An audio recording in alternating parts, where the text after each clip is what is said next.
we would be here for a very long time. So I want to say thank you, and I love you all.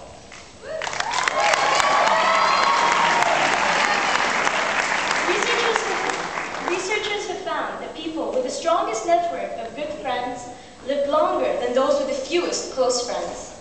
So thank you all for allowing me to live that much longer.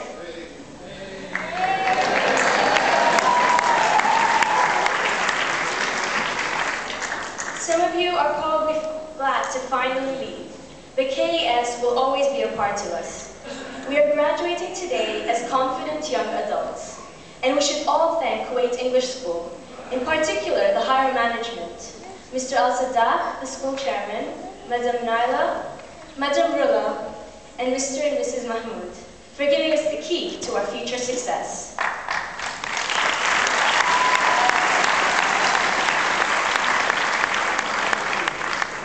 Sixth form was a different experience to that of our earlier senior years. Treated as the young adults of the school, we were granted more freedom and given more responsibilities. Teachers became friends, and friends became teachers. We have been lucky enough to have teachers who have shared their learning and wisdom with us. We would not be here today, happily graduating, if it wasn't for the support of our teachers. I have the privilege of being able to stand here and thank Mr. Wood, Mr. Unsworth, Mr. Dryhurst, and Mr. Linsky. However, every teacher who has taught each graduating student tonight has had an impact on who they are and what they believe. It goes without saying, we give our thanks to those who lead, such as Mrs. Carew and the assistant principals, Mr. Price and Mr. Sherwood. But we all have an individual teacher who is our inspiration. For the hours gone unnoticed, for the advice given freely and at times ignored, and ultimately for believing in us, the class of 2008, thank you.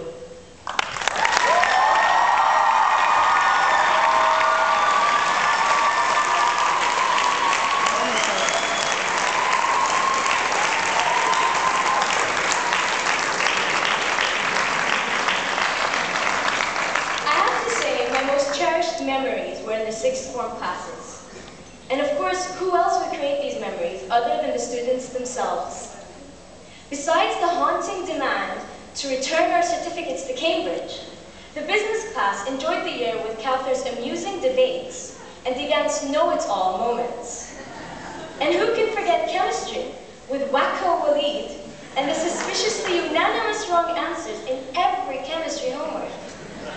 And an important lesson learned in physics is that with a boys-to-girls ratio of 8 to 1, efficiency can be quite difficult to achieve. What's with the mysterious bird noises, topped with Bahraini's talented crow imitation? And Mr. Wood, where are you? Are you with me? Our school days have created strong bonds which I believe shall remain no matter how large the distances come between us. And anyway, I'm sure we will all keep in touch. Facebook is there for a reason. Students, my final words are for you. These are a few of the values I live by and hope you consider well. Determine your own principles and live by them. Pretending to be someone you're not will not get you very far. Do the impossible to accomplish your aspirations and to reach your goal. And lastly, look for opportunities and take hold of them. As Thomas Edison once said, opportunity is missed by most people because it is dressed in overalls and looks like work. So with only 57 days, 16 hours, and 8 minutes left, the time to live is now, and we've only just begun. Graduating class of 2008, I congratulate you.